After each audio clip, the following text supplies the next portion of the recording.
You can place your hand on the crystal, you can hold it in your hand and just ask for any ideas to flow through. Your crystal is just going to help you no matter what. It's going to help you. It's an ally. It's going to aid you. As an artist, you may have experienced creative blocks, lack of inspiration, or even burnout.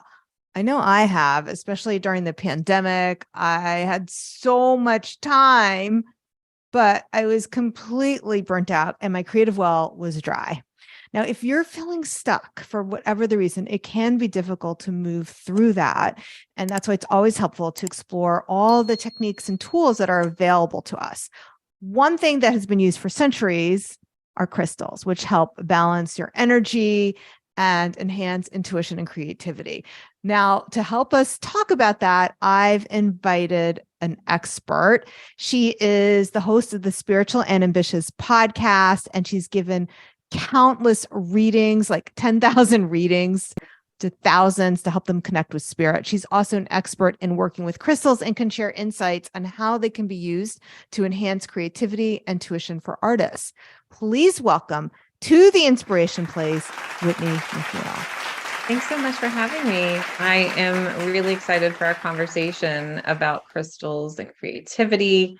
I think this is a great time for this conversation because of the burnout you just talked about. We're feeling stuck with creativity.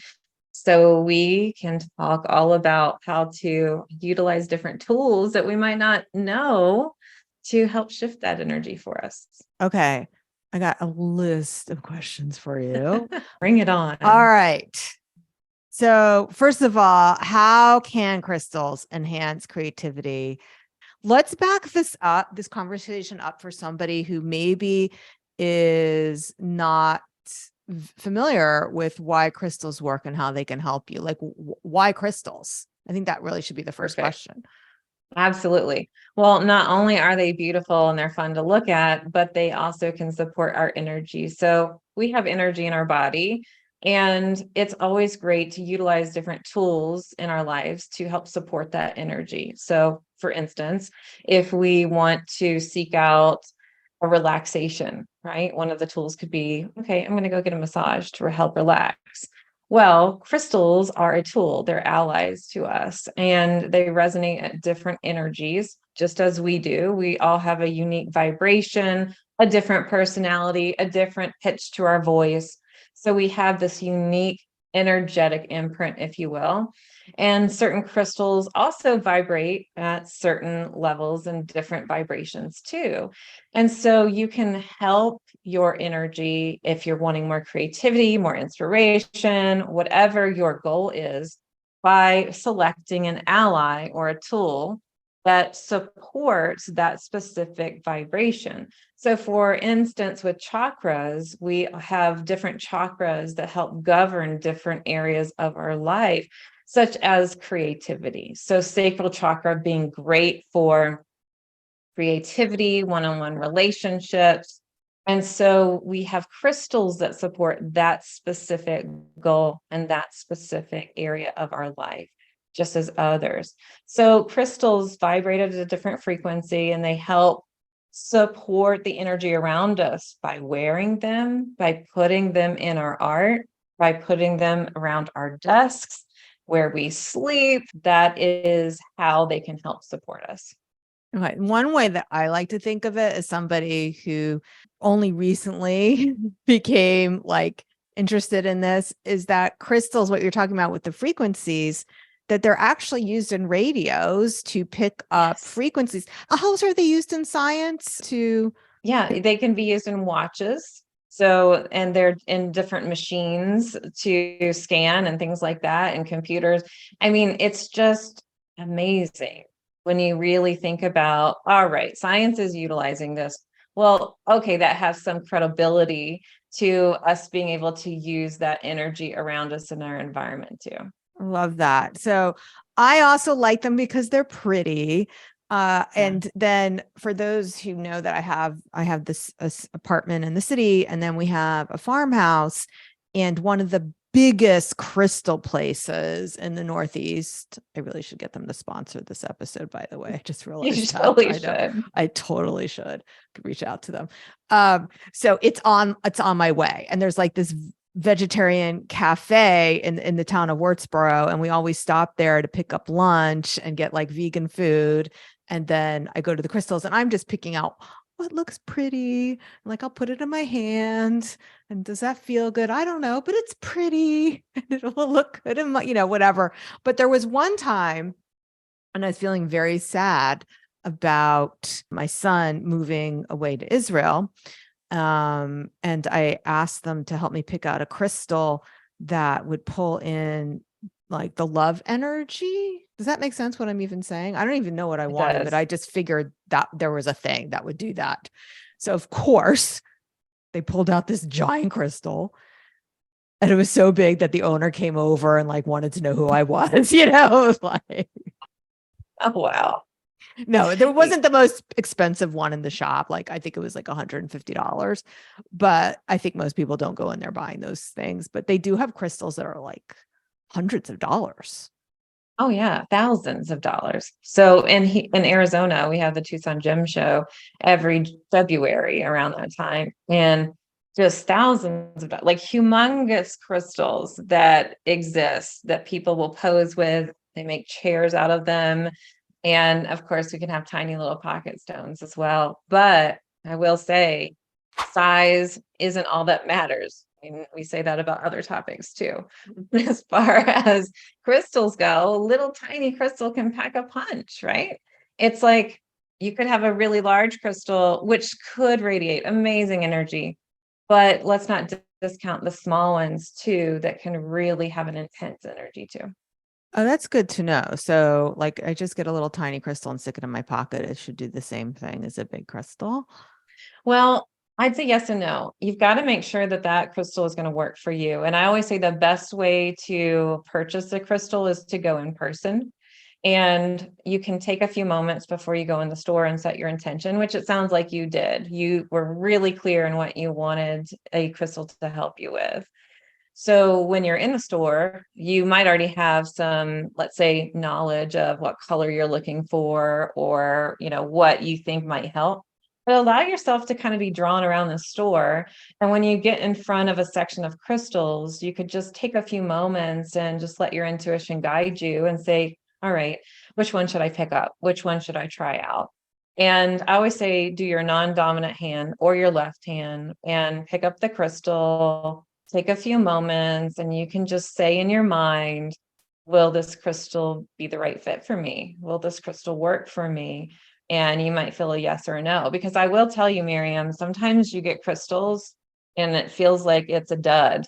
Like, I don't feel anything from this, but I could pass it on to you and you might go, wow, this is an amazing energy. I want to get this crystal.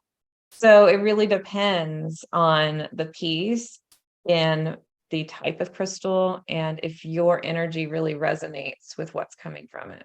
Okay. So now that we've like kind of set the tone of what we're talking about, if an artist is looking for a crystal to enhance their creativity, are there specific types of crystals that you would recommend for artists who want to tap into like a greater creative potential? Absolutely. And I believe that the right answer will be different for each artist, but there are some go-tos that I want to talk about. One of the go-tos is Carnelian. So you can wear your crystals and jewelry. And one of the things I'll say is it's always really good if you know what chakra you're working with. So with creativity, a lot of times we're working with the sacral chakra, which is below the navel. And it is great if you can wear the crystal around that chakra. So, for instance, you could put this on your wrist. If your wrists are kind of hanging down by your waist, that might be great for you. You don't always have to have it in that area, but you could also put it in your pocket as well. It's right there in that vicinity. So, carnelian is a great stone to help your sacral chakra, but also to help amp up that creativity that you're wanting. It's a really good stone for that. But maybe you feel carnelian and you're like, I don't feel anything from it. Well, what I would say is start looking at some of the other orange stones. because generally speaking, an orange colored stone most likely will have some of the vibration that you're looking for, but not always. So citrine can also be good for solar plexus with confidence, but you can find pieces of citrine that are definitely more in the orange scale that can also help with creativity. So this could be helping you have more confidence in your creativity, helping you have more confidence in your art. So those two are some great go-tos. Orange calcite is a great go-to as well. And Okay, if you're let me just looking, interrupt you oh for a yeah, minute. go for So it. before you go any further, there was an important question I wanted to ask you. So you were saying that right below the navel is where it should be. And so of course, I thought, well, that's our womb area. Now, for a woman like me who's had a hysterectomy and doesn't have a womb anymore, and Whitney just raised her hand. I wasn't sure if I was allowed to share that. Okay. Oh yeah, Women absolutely. like us and many listeners perhaps who don't have wombs, or men, right? So is that still a source, or what goes there? Does it have memory there? Like, So your sacral chakra is going to govern the womb if you have one. It'll govern your ovaries, but also men don't have ovaries, or people who identify in that way might have some questions about this as well. It's for every human. It helps you with your creativity. It helps you with letting go. It helps you with one-on-one relationships. And it really corresponds to areas of the body, such as the hips. And the hips store emotion, they store memory. And there's generations of memory that we have from our ancestors, even in this area, and from when you were younger as well. So let's just say that you have a creativity block. Well, maybe that creativity block was because somewhere in fourth grade, somebody made fun of your art, and you're feeling like, oh, okay, I don't exactly know what my block is, but I'm going to grab this carnelian and I'm going to work with this energy here. This energy could help release some of those blocks that are stored. And not only can you wear it, but you can put carnelian or citrine around your station, around where you're painting or creating art.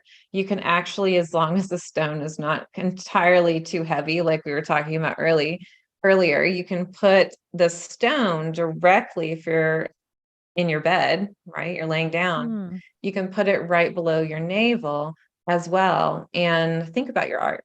And you can ask for inspiring ideas that can come up too.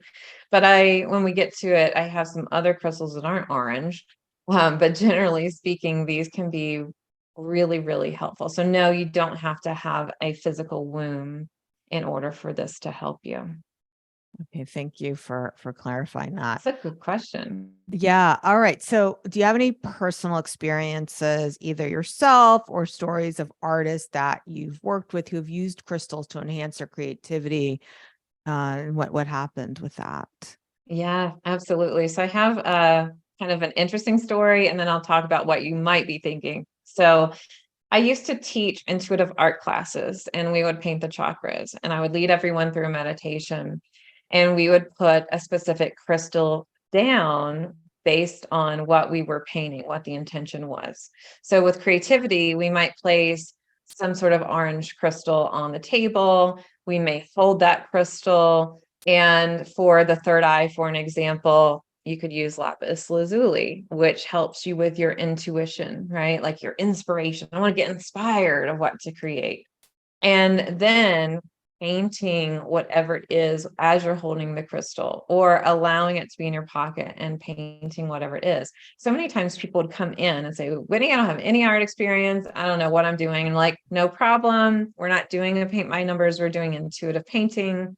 And as they were painting, as they were accessing the energy coming from the crystals, you could see their confidence improving. You could see this inspiration happening. And you could see that they were no longer worried about what it was going to look like.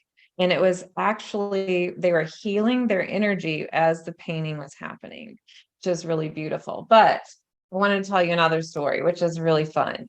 Another way that you can utilize crystals in your painting is literally crushing them up, which sounds horrible when you think about it, like, oh my gosh, I'm going to destroy a crystal. You can always talk to the crystal and just kind of ask, and whether you believe in communicating with crystals or you're just wanting it to feel better with yourself, you can say, is this appropriate to utilize this crystal? So this is a piece of selenite. It's a large piece of selenite. I actually put this underneath my bed, but there's little tiny fragments of selenite that happen, and you can crush them up with a mortar and pestle, put it in your paint, and you can paint. And I have done this, and I have had my students do this in their paintings, but also their entire room. And so we don't necessarily think of painting our rooms as art, but when you're putting the crystals in your environment that way, so many things happen. And there's other crystals that you can work with in that way too. Of course, you can use like more of a mixed media and put your crystals right there in your art. But those are some creative ways for you to do it. And it definitely makes a difference. People will walk into the room and say, oh my gosh, I'm feeling some energy here in this room, and I don't know why. This is the same with creating pieces in your art where they'll not even know the crystals in the painting and they're feeling something different. So if you want to add something energetically, you could consider something like that. There's another thing that I wanted to share too with watercolor. And so Miriam, you are the expert in this, but you can actually charge your water with crystals. So some crystals will do well in water, some will not. And what you can do, because there's actually water bottles that you can just put your crystals in, and I have some. You can do that with amethyst, for an example. You could do that with carnelian, but there are some crystals that are too soft, like selenite and other crystals that might be toxic to drink the water if you were to do that. But you can also take, let's say, a cup of water and put your crystal on the outside of it and allow it to be in the moonlight, allow it to be in the sunlight, and just kind of charge the energy. And then when you're utilizing your watercolor, you have the energy of that crystal. So this would be really great for creativity, utilizing carnelian or some other type of crystal in that way too. But again, it doesn't always have to be the orange crystal, because you might be wanting inspiration. So you might want an indigo colored crystal, or you might want an amethyst crystal to help just kind of access that inspiration and that energy that you really desire. There's an exercise class that I used to take, and I don't know if it's made its way to Arizona. It's from a chain, Soul Cycle. Do they have that Well, I there? haven't heard of it. It's okay. So Maybe. it's basically a boutique spin class. And what one of the instructors shared with me is they put a huge amethyst behind every bicycle because it's known to help community spirit. Is that something you're familiar with? Yeah, so amethyst can be so great for the collective, like a collective consciousness. You can put them under chairs or any crystal. So we would actually, when I had in-person classes, we would tape some crystals underneath the chairs for everybody. And it's just this extra little boost of energy that happens. And I would actually take jasper when I needed to help grounding, or a carnelian, and I would put it underneath my chair when I felt like, whoa, I feel a little ungrounded. I need to kind of, ground out my ideas into the physical present world. So I love that they do that. That's really neat. So, Whitney, you've given us some ideas already for how to integrate the use of crystals in our creative practice, whether it is putting them in the water, next to the water, putting them under the chair. What other ideas do you have for working with them in a creative context? Yeah. So before you start your art, I think it's always great to just set an intention. And if you're wanting more creativity, or right before you're getting ready to take action, take a few moments. I always say, take a crystal that feels inspiring. And to be honest, if you feel a little confused at, I don't know which one to use, well, choose the one that excites you and that does look pretty. So for an example, here's a tangerine aura quartz, right? It's a quartz that's heated to a high degree with gold and iron oxide. Well, okay, it's pretty, so I'm just going to put it right there. And allowing that to be in your space, and then set your intention of what you would like to create, what you would like to happen. And you can place your hand on the crystal, you can hold it in your hand, and just ask for any ideas to flow through. And instead of concentrating, because sometimes we really try to focus in on like, give me the message, or, where's the idea? I need to find it, or you feel really blocked. Just allow it to be in your energy and to nurture you, to just be an ally, to be in there. And what I'll say is sometimes we need to just create, like we just need to start moving our body. We just need to start moving our hands and just not think so much and allow for it to come out instead of thinking. Now, if you do feel like you're having trouble with thinking, then I would recommend looking at a stone that's purple or a stone that is a deep blue, because this will correspond to more of our spiritual side where we're not thinking so much with that lower mind. We're not trying to logic it out. We are allowing ourselves to just be open. So it reminds me of when you have these crystals in your space, it reminds me of this funnel on top of our head that we have where it's like, oh, ideas are popping in. All right, I don't know where it came from, but I'm just going to allow it to come through. So those are some different crystals that you could work into your routine if you feel like you're stuck, a indigo or something like a deep violet. And then if you're really wanting to enhance whatever that is, this is a really huge one I have, but clear quartz. So obviously, I'm not going to put this on my body. I'm not going to put it on my head if I'm meditating or something. It's going to be really hard if I'm painting to like deal with this somewhere in my body. So I'm just going to put it out in my space. And when you have crystals that are rough cut like this or that point out, it's really good to have more in your space because it helps with the ideas. It helps with the energy. If you're wanting to have more of a pocket stone or more of a focused kind of energy, and you want to use it on your body, it can be really helpful to have a tumbled stone because it softens the energy and it's a little bit more focused and direct in what you're wanting. If you are somebody that's like, oh my gosh, I want to do some sacral chakra healing, then you might want to get a stone with a little point at the end, and you could focus that and point it directly into your art or directly into your sacral chakra as a focus. So the shape can help you as well as just the crystal. But quartz is a higher vibrational stone that will amplify the energies that are around you. So if you already have these other crystals, it's just going to amplify what you have that's already present. So, Whitney, this is all very interesting, but can you share insights on how the energy of crystals interact with the energy of the artist? And I want to ask this question in two ways. So first of all, we've been talking about how it can leverage to enhance creativity, but do we have to worry about picking the wrong crystal that's going to actually block it or make it worse? I don't really feel like we have to worry about the blocking because your crystal is just going to help you no matter what. It's going to help you. It's an ally. It's going to aid you with what it is that you need in that moment.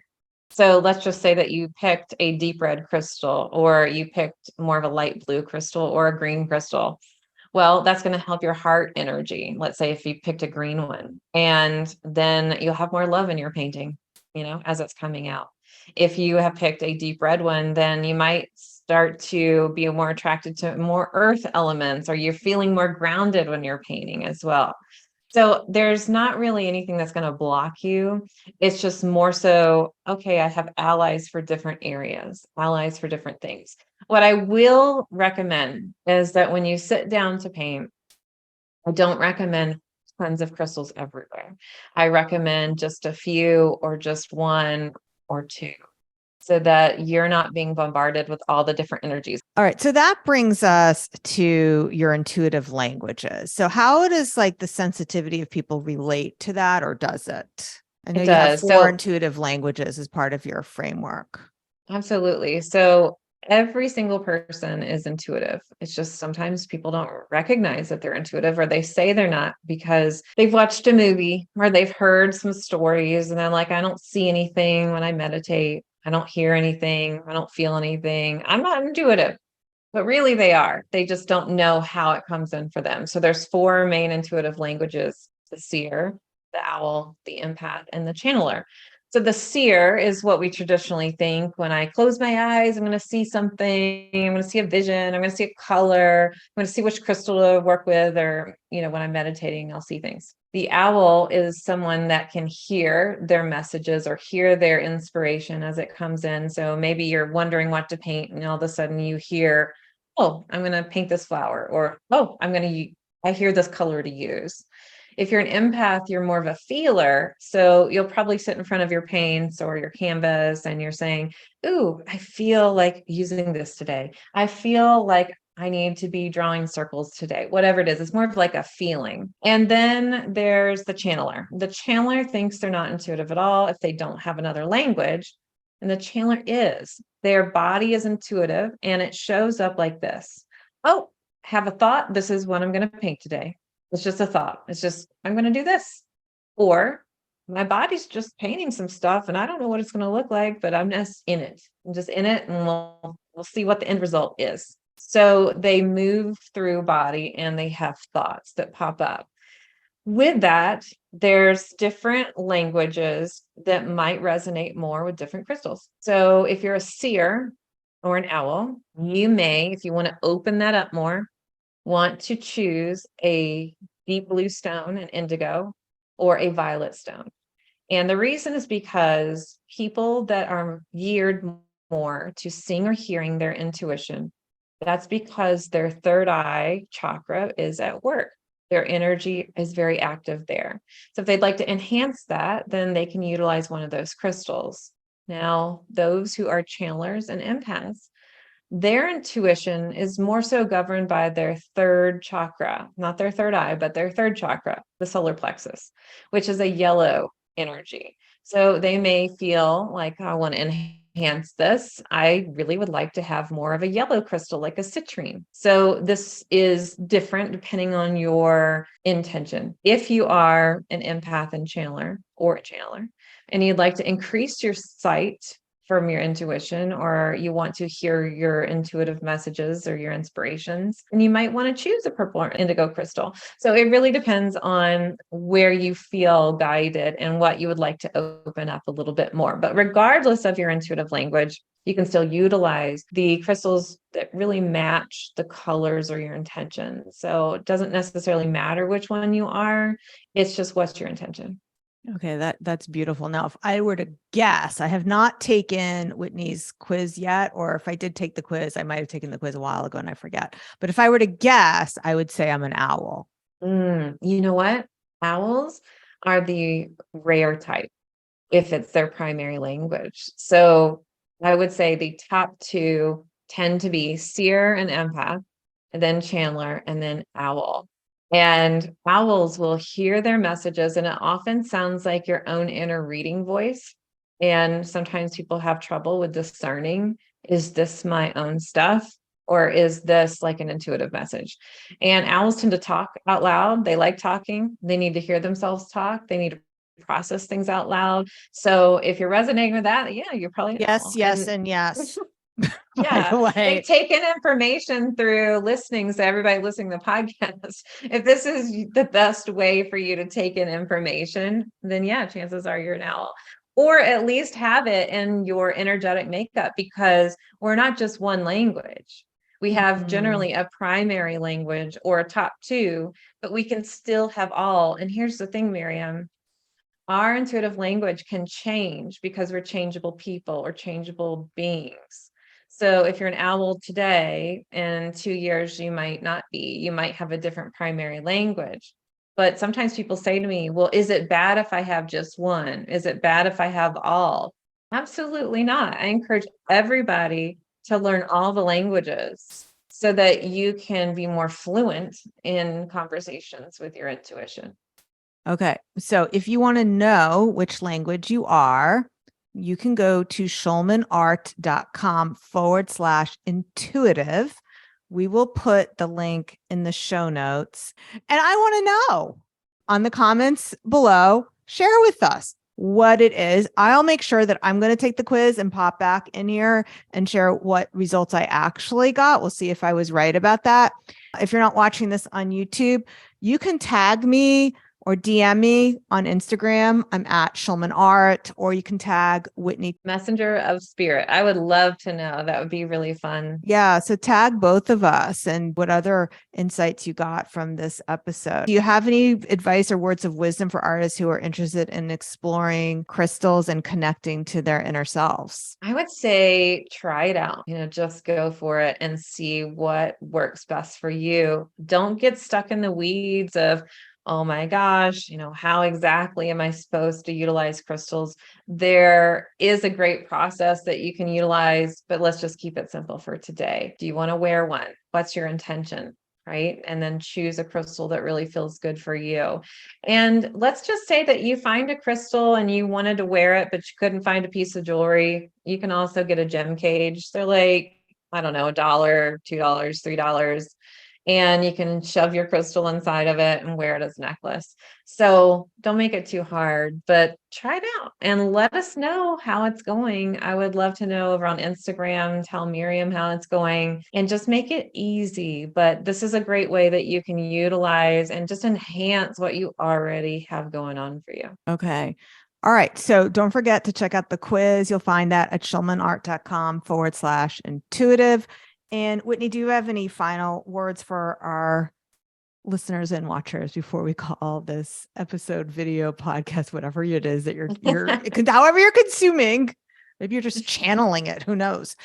Before we call this complete, I would tell everybody that you are intuitive. So many times people just feel like they're cut off from their intuition. But if you feel like you're cut off from your intuition, then you're really feeling like you're cut off from your inspiration and probably are having a block in that way. So know that you are intuitive. It's just not necessarily the way that your ego or your brain thinks it's going to show up, and just allow yourself to receive and allow yourself to try new things with the crystals and how your intuition is showing up for you. And I would say 99% of the time, your intuition is also going to show up through your art. So what's your art telling you? I'm sure it's going to be telling you a story. I love that. All right, my friend, if you enjoyed what we talked about today, I will be talking about spirituality more over the next few podcasts.